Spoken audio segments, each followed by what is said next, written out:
Hibiscus by Chimamanda Ngozi Adicie. I looked out of the window as we drove, counting the blackened hulks of cars on the roadside. Some left for so long they were covered with reddish rust. I wondered about the people who had been inside, how they had felt just before the accident, before the smashing glass and crunched metal and leaping flames.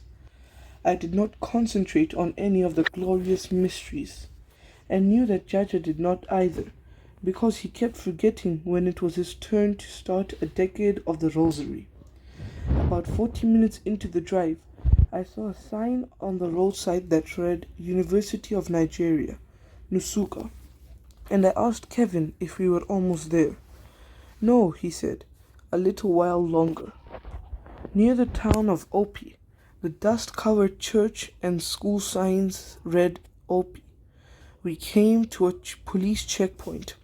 Old tires and nail-studded logs were strewn across most of the road, leaving only a narrow space. A policeman flagged us down as he approached. Kevin groaned. Then, as he slowed, he reached into the glove compartment and pulled out a 10 naira note and flung it out of the window towards the policeman. The policeman gave a mock salute, smiled, and waved us through. Kevin would not have done that if Papa had been in the car. When policemen or soldiers stopped Papa, he spent so long showing them all his car papers, letting them search his car, anything but bribe them to let him pass. We cannot be part of what we fight, he often told us. We're entering the town of Nusuka, Kevin said, a few minutes later. We were driving past the market. The crowded roadside stores with their sparse shelves of goods threatened to spill over onto a thin strip of road, already full of double-parked cars, hawkers with trays balanced on their heads, motorcyclists, boys pushing wheelbarrows full of yams, women holding baskets, beggars looking up from their mats and waving. Kevin drove slowly now. Potholes suddenly materialized in the middle of the road, and he followed the swerving motion of the car ahead of us. When we came to a point just past the market, where the road had narrowed, eaten away by erosion at the sides, we stopped for a while to let other cars go by. We're at the university, he said, finally. A wide arch towered over us, bearing the words University of Nigeria, Nusuka, in black cutout metal. The gates underneath the arch were flung wide open and manned by security men in dark brown uniforms and matching berets. Kevin stopped and rolled down the windows. Good afternoon, please. How can we get to Marguerite Cartwright Avenue? He asked. The security man closest to us, his facial skin creased like a rumpled dress, asked, How are you? Before he told Kevin that Marguerite Cartwright Avenue was very close. We had only to keep straight and then make a right at the first junction and an almost immediate left. Kevin thanked him and we drove off. A lawn, the color of spinach, splashed across the side of the road. I turned to stare at the statue in the middle of the lawn, a black lion standing on its hind legs, tail curved upwards, chest puffed out. I didn't realize Jaja was looking too, until he read aloud the words inscribed on the pedestal, to restore the dignity of man. Then, as though I could not tell, he added, is the university's motto. Marguerite Cartwright Avenue was bordered by tall Jamalina trees.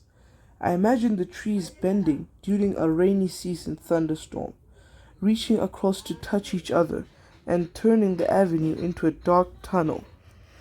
The duplexes were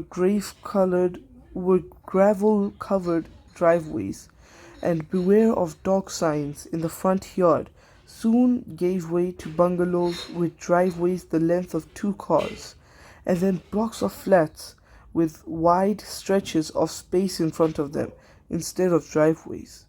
Kevin drove slowly, muttering Auntie Fioma's house number as if that would make us find it sooner. It was in the fourth block we came to, a tall, bland building with peeling blue paint and with television aerials sticking from the verandas. It had 3 flats on each side, and Auntie Fioma's was on the ground floor on the left. In front was a circular burst of bright colors, a garden, fenced around with barbed wire. Roses and hibiscuses and lilies and ixora and croton grew side by side, like a hand-painted wreath. Auntie Fioma emerged from the flat in a pair of shorts, rubbing her hands over the front of her t-shirt. The skin at her knees was very dark. Jaja, Kambili. She barely waited for us to climb out of the car before hugging us, squeezing us close together so we both fit in the stretch of her arms. Good afternoon, Ma, Kevin greeted before he went around to open the boot. Auntie Fioma said. Does Eugene think we are starving? Even a bag of rice? Kevin smiled. Olga said it is to greet you, Ma. Hey, Auntie yelped, looking into the boot. Gas cylinders! Oh, Nuini me, you should not have bothered herself so much. Then Auntie Fioma did a little dance, moving her arms in rowing motions, throwing each of her legs in front of her and stamping down hard. Kevin stood by and rubbed his hands together in pleasure, as if he had orchestrated the big surprise. He hoisted a gas cylinder out of the boot, and Jaja helped him carry it into the flat. Your cousins will be back soon. They went out to say happy birthday to Father Amadi. He's our friend, and he works at the chaplaincy. I have been cooking. I even killed a chicken for you two. Auntie Fioma laughed and pulled me to her. She smelled of nutmeg. Where do we place these, Ma? Kevin asked. Just leave the things on the veranda. Amaka and Obiora will put them away later. Auntie Fioma still held on to me as we entered the living room. I noticed the ceiling first, how low it was. I felt I could reach out and touch it. It was so unlike home, where the high ceilings gave our rooms an eerie stillness. The pungent fumes of kerosene smoke mixed with the aroma of curry and nutmeg from the kitchen. Let me see if my jollof rice is burning. Auntie Fioma dashed into the kitchen. I sat down on the brown sofa. The seams of cushions were frayed and slipping apart. It was the only sofa in the living room. Next to it were cane chairs, softened with brown cushions. The center table was cane too, supporting an oriental vase with pictures of kimono-clad dancing women. 3 long-stemmed roses, so piercingly red I wondered if they were plastic, were in the vase. Nene, don't behave like a guest. Come in, Auntie Fioma said, coming out of the kitchen. I followed her down a short hallway lined with crammed bookshelves. The grey wood looked as though it would collapse if just one more book were added. Each book looked clean. They were all either read often or dusted often. This is my room. I sleep here with Shima, Auntie Fioma said, opening the first door. Cartons and bags of rice were stacked against the wall near the door. A tray held giant tins of dried milk and Bornvita near a study table with a reading lamp, bottles of medicine, books. At another corner, suitcases were piled on top of one another. Auntie Fioma led the way to another room, with 2 beds along one wall. They were pushed together to create space for more than 2 people. 2 dressers, a mirror, and a study desk and chair managed to fit in also. I wondered where Jaja and I would be sleeping, and as if Auntie Fioma had read my thoughts, she said, You and Amaka will sleep here, Nene. Obiora sleeps in the living room, so Jaja will stay with him. I heard Kevin and Jaja come into the flat. We have finished bringing the things in, Ma. I'm leaving now, Kevin said.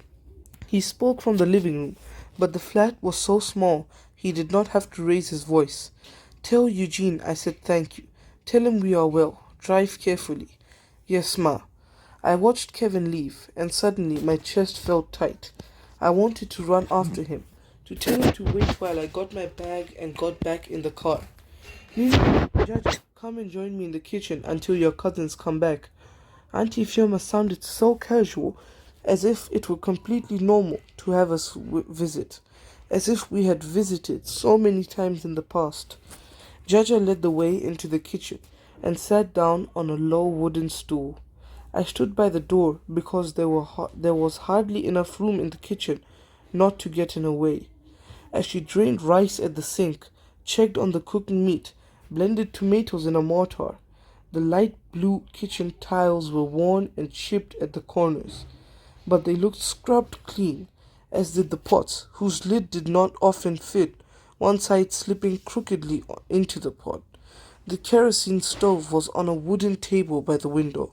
The walls near the windows and threadbare curtains had turned black gray from kerosene smoke. Auntie Fiona chattered as she put the rice back on the stove and chopped two purple onions, her stream of sentences punctuated by her cackling laughter. She seemed to be laughing and crying at the same time, because she reached up often to brush away the onion tears with the back of her hand. Her children came in a few minutes later. They looked different, maybe because I was seeing them for the first time in their own home, rather than in Abba, where they were visitors in Papa Nunuku's house. Obiora took off a dark pair of sunglasses and slipped them in the pockets of his shorts as they came in. He laughed when he saw me. Jaja and Kambili are here, Chima piped in. We all hugged in greeting, brief clasp of our body. Amaka barely let her sides meet mine before she backed away. She was wearing lipstick, a different shade that was more red than brown, and her dress was molded to her lean body. How was the drive down here? She asked, looking at Jaja. Fine, Jaja said. I thought it would be longer than it was. Oh, Enunku really isn't that far from here, Amaka said. We still haven't bought the soft drinks, Mom, Obiora said. Did I not tell you to buy them before you left, Gobo? Auntie Fioma slid the onion slices into hot oil and stepped back. I'll go now. Jaja, do you want to come with me? We're just going to a kiosk in the next compound.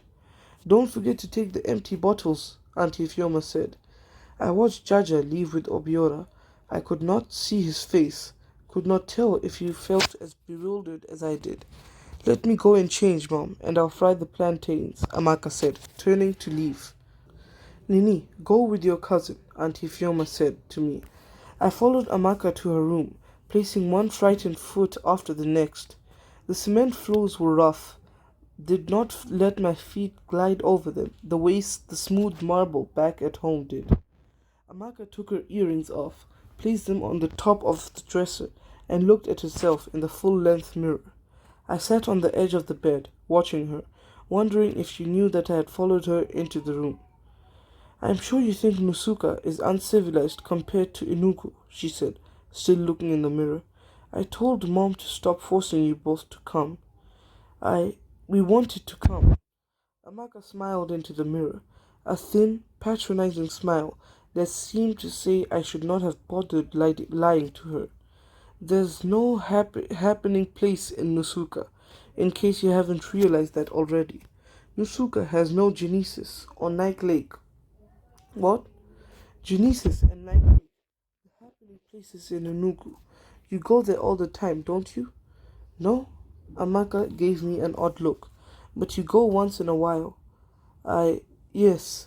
I had never been to the restaurant Genesis, and had only been to the Hotel Nike Lake when Papa's business partner had a wedding reception there.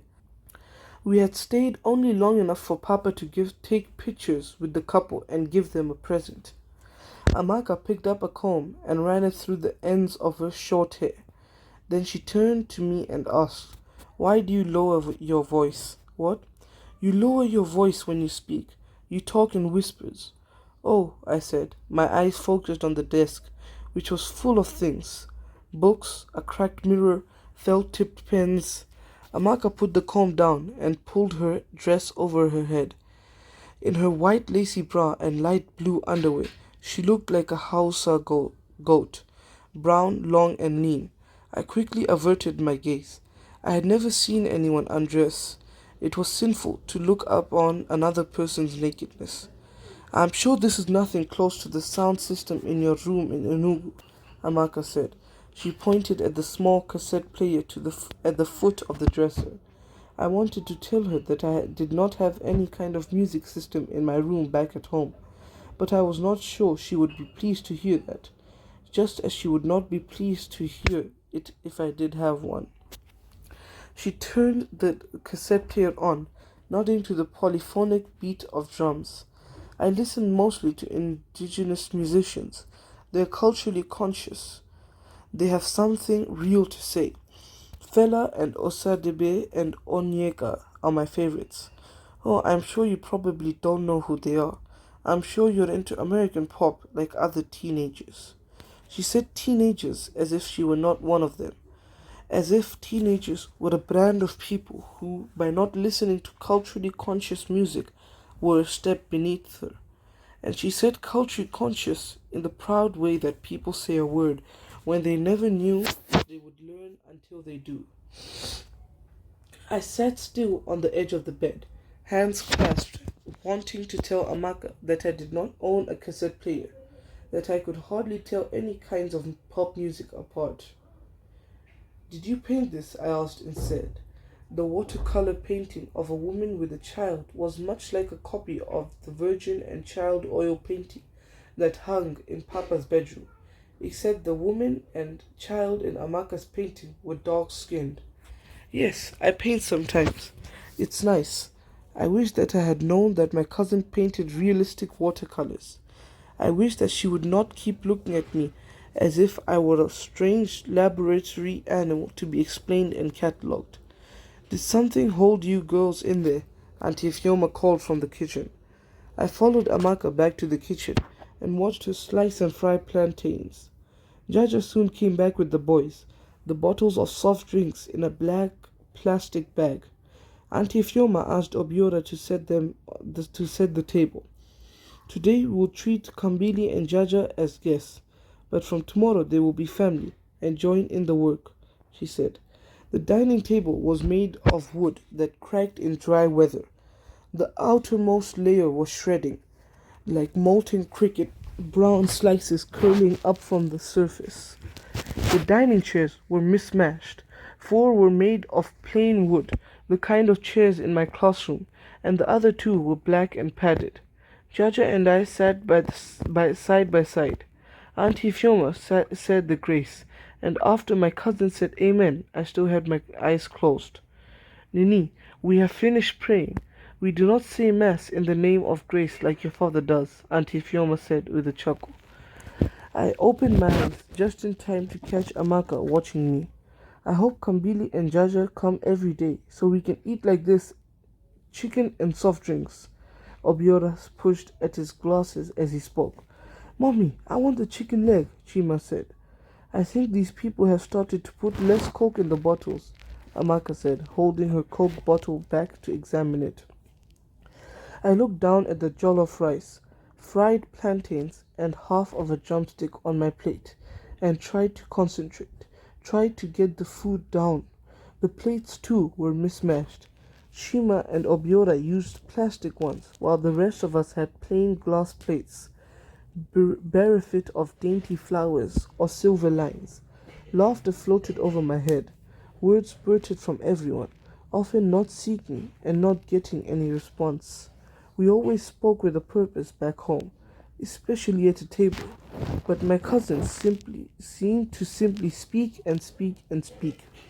Mom, Biku, give me the neck, Amaka asked. Didn't you talk me out of the neck last time, Kubo? Auntie Fiona asked, and then she picked up the chicken neck on her plate and reached across to place it on Amaka's plate. When was the last time we ate chicken? Obiora asked.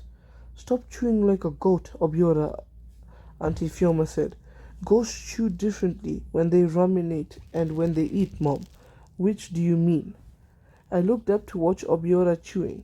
Kambili, is something wrong with the food? Auntie Fiona asked, startling me. I had felt as if I were not there, that I was just observing a table where you could say anything at any time to anyone, where the air was free for you to breathe as you wished. I like the rice, Auntie, thank you. If you like the rice, eat the rice, Auntie Fiona said. Maybe it is not as good as the fancy rice she eats at home, Amaka said. Amaka, leave your cousin alone, Auntie Fioma said. I did not say anything else until lunch was over, but I listened to every word spoken, followed every cackle of laughter and line of banter. Mostly my cousins did the talking, and Auntie Fioma sat back and watched them, eating slowly. She looked like a football coach who had done a good job with her team and was satisfied to stand next to the 18-yard box and watch them.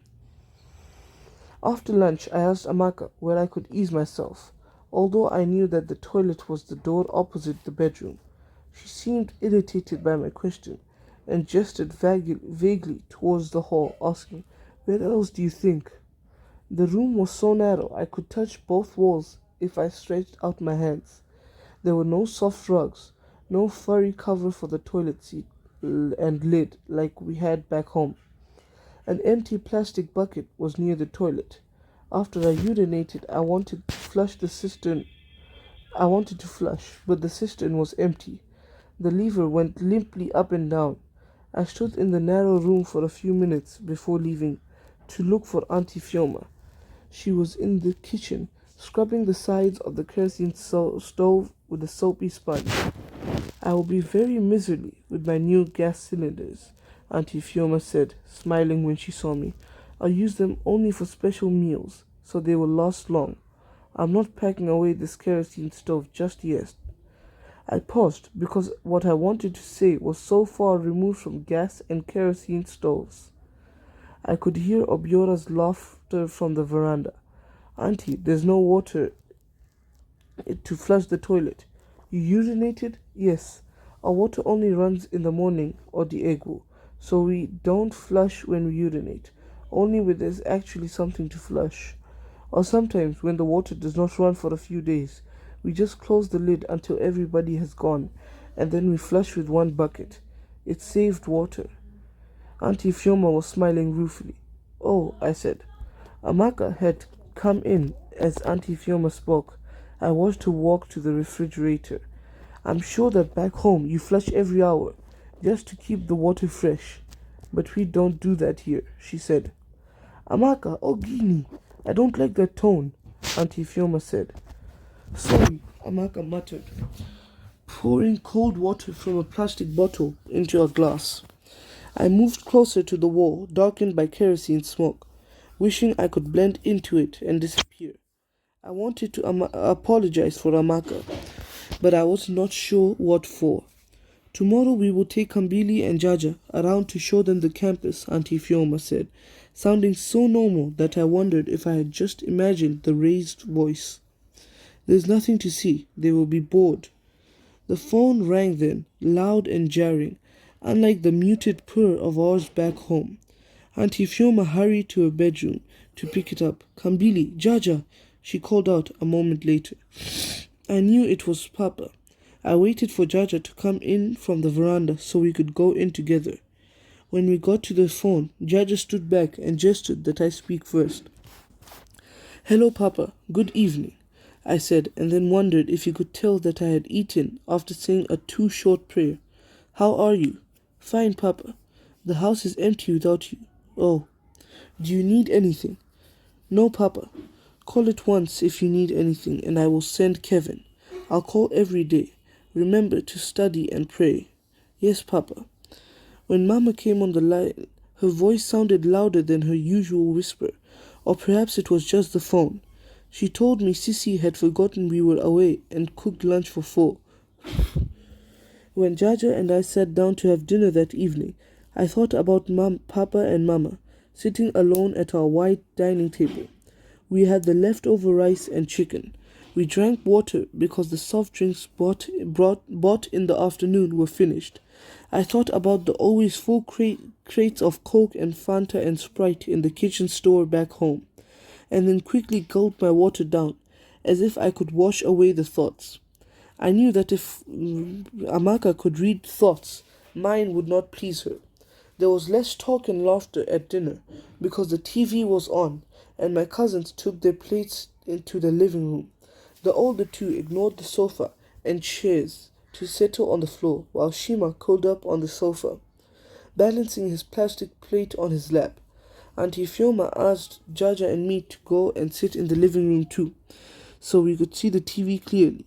I waited to hear Jaja say no, that we did not mind sitting at the dining table, before I nodded in agreement. Auntie Fioma sat with us, glancing often at the TV as she ate. I don't understand why they fill our television with second-rate Mexican shows and ignore all the potential our people have, she muttered. Mom, please don't lecture now, Amaka said. It's cheaper to import soap operas from Mexico, Obiora said, his eyes still glued to the television. Jaja and Kambili, we usually say the rosary every night before bed. Of course, you can stay up as long as you want afterwards to watch TV or whatever else. Jaja shifted on his chair before pulling his schedule out of his pocket. Auntie, Papa's schedule says we should study in the evenings. We brought our books. Auntie Fioma stared at the paper in Jaja's hand. Then she started to laugh so hard that she staggered, her tall body bending like a whistling pine tree on a windy day. Eugene gave you a schedule to follow when you're here? Nek wan nu anyi. What does that mean? Auntie Fioma laughed some more before she held out her hand and asked for the sheet of paper. When she turned to me, I brought mine, folded in crisp quarters, out of my skirt pocket. I will keep them for you until you leave.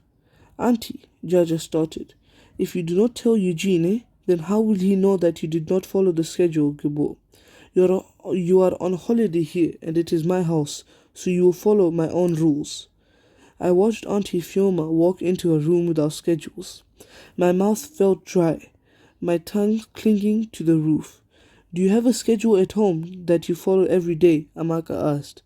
She lay face up on the floor, her head resting on one of the cushions from a chair. Yes, Jaja said. Interesting. So now rich people can't decide what to do day by day. They need a schedule to tell them. Amaka! Obiora shouted. Auntie Fioma came out holding a huge rosary with blue beads and a metal crucifix. Obiora turned off the TV as the credits started to slide down the screen. Obiora and Amaka went to get their rosaries from the bedroom, while Jaja and I slipped ours out of our pockets.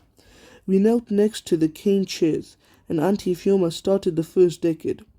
After we said the last Hail Mary, my head snapped back when I heard the raised, melodious voice Amaka was singing. Kame bunye afagi enu. Auntie Fioma and Obiora joined her, their voices melding. My eyes met Jaja's. His eyes were watery, full of suggestions. No, I told him, with a tight blink. It was not right. You did not break into song in the middle of the rosary. I did not join in the singing, and neither did Jaja. Amaka broke into the song at the end of each decade, uplifting Igbo songs that made Auntie Fioma sing in echoes, like an opera singer, drawing the words from the pit of her stomach. After the rosary, Auntie Fioma asked if we knew any of the songs. We did not sing at home, Jaja answered. We do here, Auntie Fioma said, and I wondered if it was irritation that made her lower her eyebrows. Obiora turned on the TV after Auntie Fioma said good night and went into her bedroom. I sat on the sofa next to Jaja, watching the images on TV, but I could not tell the olive-skinned characters apart. I felt as if my shadow were visiting Auntie Fioma and her family, while the real me was studying in my room in Enugu, my schedule posted above me. I stood up shortly and went into the bedroom to get ready for bed. Even though I did not have the schedule, I knew what time Papa had penciled for bed. I fell off to sleep, wondering when Amaka would come in, if her lips would turn down at the corners in a sneer when she looked at me sleeping. I dreamed that Amaka submerged me in a toilet bowl full of greenish-brown lumps. First my head went in, and then the bowl expanded so that my whole body went in. Amaka chanted, "Flush, flush, flush," while I struggled to break free. I was still struggling when I woke up. Amaka had rolled out of the bed and was knotting her wrapper over her nightdress. "We're going to fetch water at the tap," she said. She did not ask me to come, but I got up, tightened my wrapper, and followed her. Jaja and Obiora were already at the tap in the tiny backyard. Old car tires and bicycle parts and broken trunks were piled in a corner.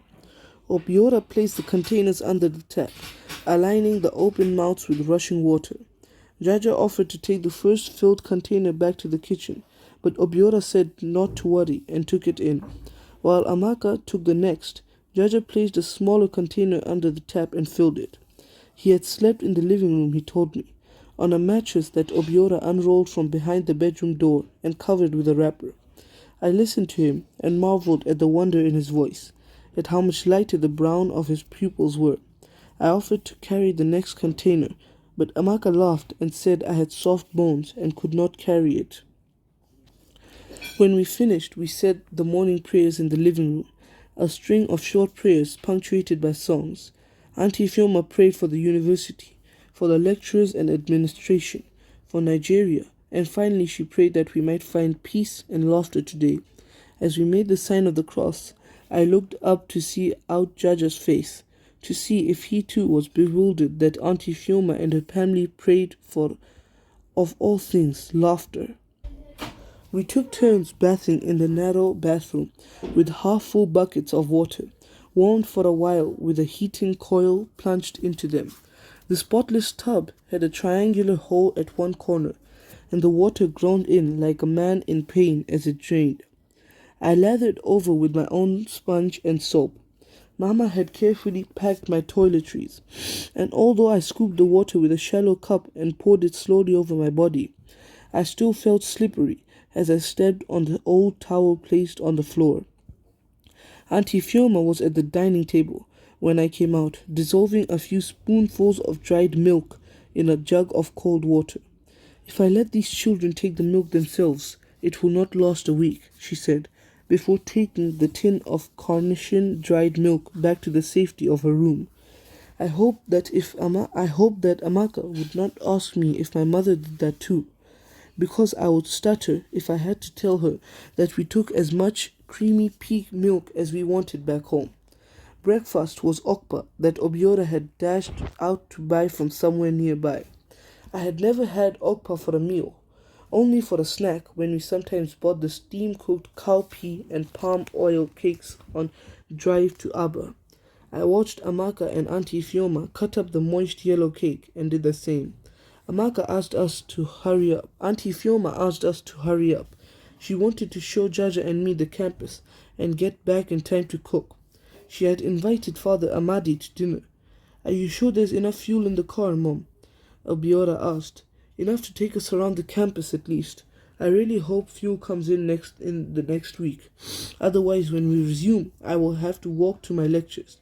Or take Okada," Amaka said, laughing. "I will try that soon at this rate." "What on Okada?" Jaja asked. I turned to stare at him, surprised. I did not think that question or any other question.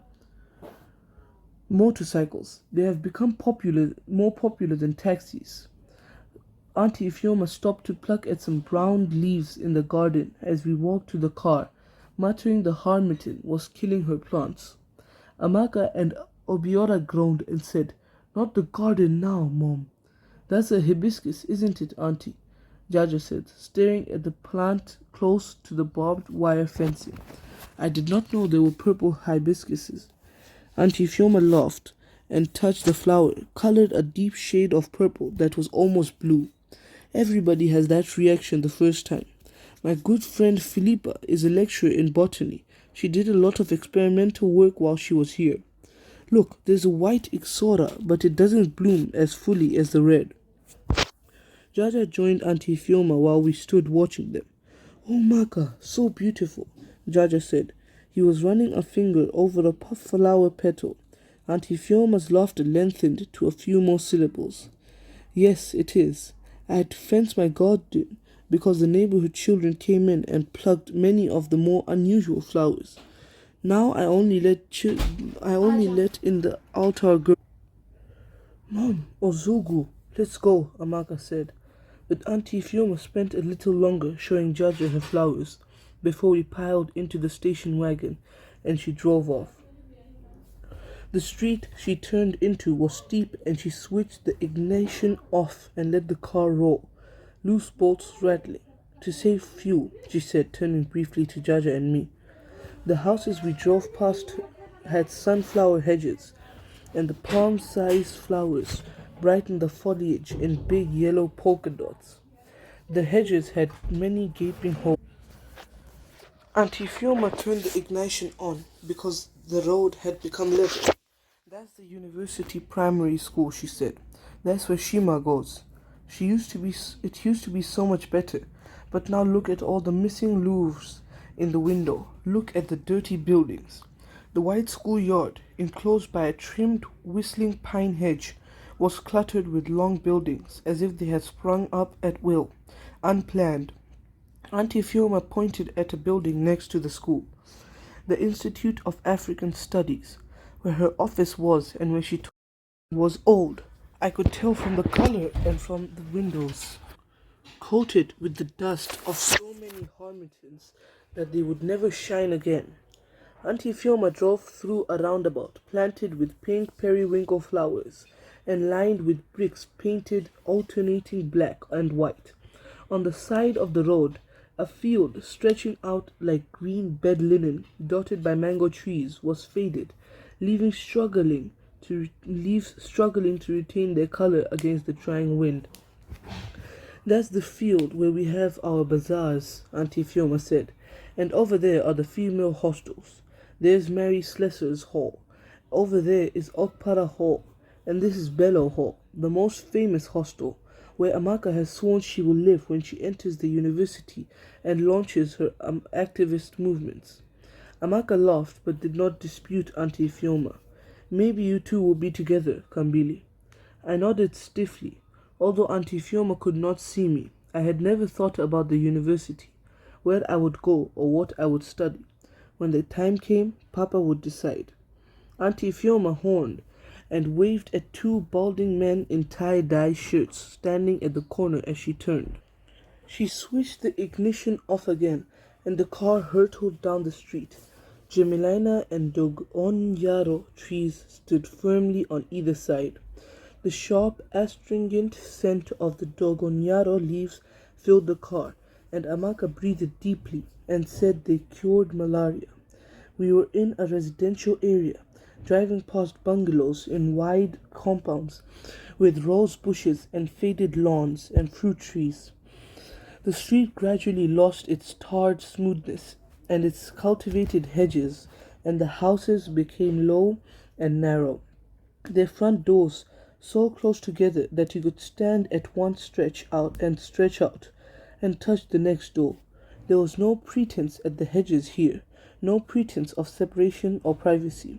Just low buildings side by side amid a scattering of stunted shrubs and cashew trees. These were the junior staff quarters, where the secretaries and drivers lived. Auntie Fiona explained and Amaka added, if they are lucky enough to get it.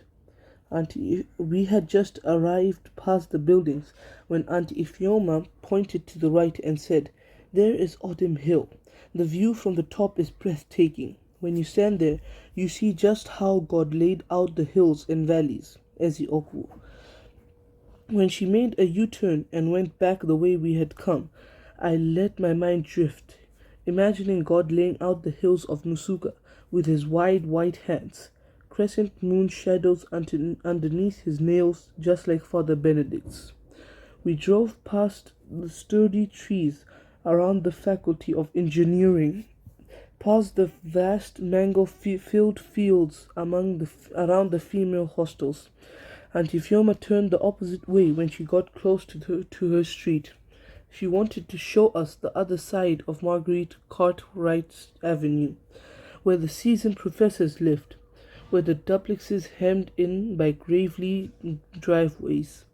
I hear that when they first built these houses, some of the white professors, all the professors were white back then, wanted chimneys and fireplaces, Auntie Fiona said, with the same kind of indulgent laugh that Mama let out when she talked about people who went to witch doctors. She then pointed to the Vice-Chancellor's lodge, to the high wall surrounding it, and said it used to have well-tended hedges and cherry and ixora, until rioting students jumped over the hedges and burned a car in the compound. What was the riot about? Jaja asked. Light and water, Obiora said. I looked at him. There was no light and no water for a month, Auntie Fioma said. The students said that they could not study and asked if the exams could be rescheduled, but they were refused. The walls are hideous, Amaka said in English, and I wondered what she would think of our compound walls back home. If she ever visited us, the VC's walls were not very high. I could see the big duplex that nestled behind a canopy of trees with greenish yellow leaves. Putting up walls is a superficial fix anyway, she continued. If I were the VC, the students would not riot. They would have water and light. If some big man in Abuja has stolen the money, is the VC supposed to vomit money for Nusuka? Obiora asked. I turned to watch him, imagining myself at 14, imagining myself now. I wouldn't mind somebody vomiting some money for me right now, Auntie Fioma said, laughing in that proud coach watching the team way. We'll go into town to see if there is any decently priced ube in the market. I know Father Amadi likes ube, and we have some corn at home to go with it. Will the fuel make it, Mom? Obiora asked. Amoro, we can try. Auntie Fioma rolled the car down the road that led to the university entrance gates. Jaja turned to the statue of the preening lion as we drove past, his lips moving soundlessly to restore the dignity of man. Obiora was reading the plaque too. He let out a short cackle and asked, "But when did man lose his dignity?" Outside the gate, Auntie Fioma started the ignition again. When the car shuddered without starting, she muttered, "Blessed Mother, please not now," and tried again. The car only whined. Somebody horned behind us, and I turned to look at the woman in the yellow Peugeot 504. She came out and walked towards us. She wore a pair of culottes that flapped around her calves, which were lumpy like sweet potatoes. My own car stopped near Eastern's shop yesterday. The woman stood at Auntie Fioma's window, her hair in a riotous curly perm, swaying in the wind. My son sucked 1 liter from my husband's car this morning, just so I can go to the market. Odi egu, I hope fuel comes soon. Let us wait and see, my sister. How is the family? Auntie Fioma asked. We are well. Go well. Let's push it, Obiora suggested, already opening the car door. Wait. Auntie Fioma turned the key again and the car shook and then started. She drove off with a screech, as if she did not want to slow down and give the car another chance to stop. We stopped beside an ube hawker by the roadside, her bluish fruits displayed in pyramids on an enamel tray. Auntie Fioma gave Amaka some crumpled notes from her purse. Amaka bargained with the trader for a while, and then she smiled and pointed at the pyramids she wanted. I wondered what it felt like to do that. Back in the flat, I joined Auntie Fioma and Amaka in the kitchen, while Jaja went off with Obiora to play football with the children from the flats upstairs. Auntie Fioma got one of the huge yams we had brought in from home. Amaka spread newspaper sheets on the floor to slice tuber. It was easier than picking it up and placing it on the counter. When Amaka put the yam slices in a plastic bowl, I offered to help peel them, and she silently handed me a knife. You will like Father Amadi, Kambili, Auntie Fioma said. He's new at our chaplaincy, but he is so popular with everybody on campus already. He has invitations to eat at everybody's house. I think he connects with our family the most, Amaka said. Auntie Fioma laughed. Amaka is so protective of him. You're wasting yam, Kambili, Amaka snapped. Is that how you peel yam in your house? I jumped and dropped the knife. It fell away, an inch from my foot. Sorry, I said, and I was not sure if it was for dropping the knife or for letting too much creamy white yam go with the brown peel. Auntie Fioma was watching us. Amaka, Nugua, show Kambili how to peel it. Amaka looked at her mother with her lips turned down and her eyebrows raised, as if she could not believe that anybody would have to be told how to peel yam slices properly. She picked up the knife and started to peel a slice, letting only the brown skin go. I watched the measured movement of her hand, the increasing length of the peel, wishing I could apologize, wishing I knew how to do it right. She did it so well that the peel did not break, a continuous twirling soil-studded ribbon. Maybe I should enter it in your schedule. How to peel yam, Amaka muttered. Amaka! Auntie Fioma shouted. Kambili, get me some water from the tank outside. I picked up the bucket, grateful for Auntie Fioma for the chance to leave the kitchen, and Amaka's scowling face. Amaka did not talk much the rest of the afternoon, until Father Amadi arrived. In a whiff of an earthy cologne, Shima jumped on him and held on. He shook Obiora's hand. Auntie Fioma and Amaka gave him brief hugs, and then Auntie Fioma introduced Jaja and me. Good evening, I said, and then added, Father. It felt almost sacrilegious addressing this boyish man in an open-neck t-shirt and jeans faded so much I could not tell if they had been black or dark blue as father. Kambili and Jaja, he said, as if he had met us before. How are you enjoying your first visit to Nusuka?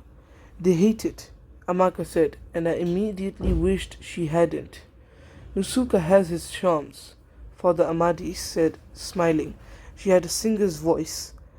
A voice that had the same effect on my ears that Mama working Pierre's baby oil into my hair had on my scalp.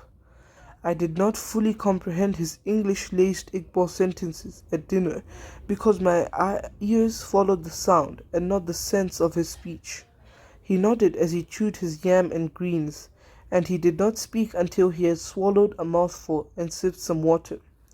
He was at home in Auntie Fioma's house.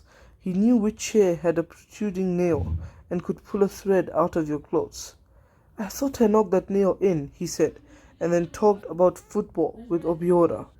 The journalist the government had just arrested with Amaka, the Catholic Women's Organization with Auntie Fioma, and the neighborhood video game with Shima. My cousins chatted as much as before, but they waited until Father Amadi said something first, and then pounced on it in response. I thought of the fattened chickens Papa sometimes brought for the offertory processions, the ones we took to the altar in addition to communion wine and yams, and sometimes goats, the ones we let stroll around the backyard until Sunday morning. The chickens rushed at the pieces of bread Sisi threw to them, disorderly and enthusiastic. My cousins rushed at Father Amadi's words in the same way. Father Amadi included Jaja and me in the conversation, asking us questions. I knew the questions were meant for the both of us because the plural you, unu, rather than the singular gi. Yet I remained silent, grateful for Jaja's answers. He asked where we went to school, what subjects we liked, if we played any sports. When he asked what church we went to in Enugu, Jaja told him. St. Agnes? I visited there once to say Mass, Father Amadi said. I remembered then the young visiting priest who had broken into song in the middle of his sermon, whom Papa had said we had to pray for because people like him were trouble for the church. There had been many other visiting priests through the months, but I knew it was him. I just knew, and I remembered the song he had sung. Did you? Auntie Fioma asked. My brother Eugene almost single-handedly finances the church. Lovely church. Chelukwa, wait a minute. Your brother is Eugene Ashike, the publisher of The Standard. Yes, Eugene is my elder brother. I thought I'd mentioned it before. Auntie Fioma's smile did not quite brighten his face. Ezi Oku, I did not know. Father Amadi shook his head. I hear he's very involved in the editorial discussions. The Standard is the only paper that dares to tell the truth these days. Yes, Auntie Fioma said, and he has a brilliant editor, Aide Coker. although I wondered how much longer before they lock him up for good. Even Eugene's money will not buy everything. I was reading somewhere that Amnesty World is giving your brother an award, Father Amadi said. He was nodding slowly, admiringly, and I felt myself go warm all over, with a desire to be associated with Papa. I wanted to say something, to remind this handsome priest that Papa wasn't just Auntie Fioma's brother or the Standard's publisher, that he was my father. I wanted some of the cloud-like warmth in Father Amadi's eyes to rub off on me, settle on me. An award, Amaka asked, bright-eyed. Mom, we should at least buy the Standard once in a while, so we'll know what is going on. Or we could ask for free copies to be sent to us if prize was swallowed, Obiora said. I didn't even know about the award, Auntie Fioma said. Not that Eugene would tell me anyway, Egasikwa. We can't even have a conversation. After all, I had to use a pilgrimage to Aokbe to get him to say yes to the children visiting us. So you plan to go to Aokbe? Father Amadi asked. I was not really planning to, but I suppose we will have to go now. I will find out the next apparition date. People are making this whole apparition thing up. Didn't they say that Our Lady was appearing at Bishop Shanahan Hospital the other time, and then she was appearing in Transekulu? Obiora asked. Aokpe is different. It has all the signs of lords, Amaka said. Besides, it's about time Our Lady came to Africa. Don't you wonder how come she always appears in Europe? She was from the Middle East, after all. What is she now? The political virgin? Obiora asked, and I looked at him again. He was a bold male version of what I could never have been at 14, what I still was not. Father Amadi laughed. But she appeared in Egypt, Amaka. At least people flocked there, like they are flocking to Aokbe now. Oh, Bugodi, like migrating locusts. You don't sound like you believe, Father. Amaka was watching him. I don't believe we have to go to Aokbe or anywhere else to find her. She is here. She is within us, leading us to her son. He spoke so effortlessly, as if his mouth were a musical instrument that just lets sound out when touched, when opened. But what about the Thomas inside us, Father? The part that needs to see to believe, Amaka asked. She had that expression that made me wonder if she was serious or not. Father Amadi did not respond. Instead, he made a face, and Amaka laughed. The gap between her teeth wider, more angular than Auntie Ifyoma's, as if someone had pried her two front teeth apart with a metal instrument. After dinner, we all retired to the living room, and Auntie Fioma asked Obiora to turn the TV off so we could pray while Father Amadi was here. Chima had fallen asleep on the sofa, and Obiora leaned against him throughout the rosary. Father Amadi led the first decade, and at the end he started an Igbo praise song. While they sang, I opened my eyes and stared at the wall, at the picture of the family at Chima's baptism. Next to it was a grainy copy of the Pieta, the wooden frame cracked at the corners. I pressed my lips together, biting my lower lip so my mouth would not join in the singing on its own, so my mouth would not betray me. We put our rosaries away and sat in the living room, eating corn and ube, and watching Newsline on the television. I looked up to find Father Amadi's eyes on me, and suddenly I could not lick the ube's flesh from the seed. I could not move my tongue, could not swallow. I was too aware of his eyes, too aware that he was looking at me, watching me. I haven't seen you laugh or smile today, Kambili, he said finally. I looked down at my corn. I wanted to say I was sorry that I did not smile or laugh, but my words would not come, and for a while even my ears could hear nothing. She is shy, Auntie Fioma said. I muttered a word I knew was nonsense, and stood up and walked into the bedroom, making sure to close the door that led to the hallway. Father Amadi's musical voice echoed in my ears until I fell asleep.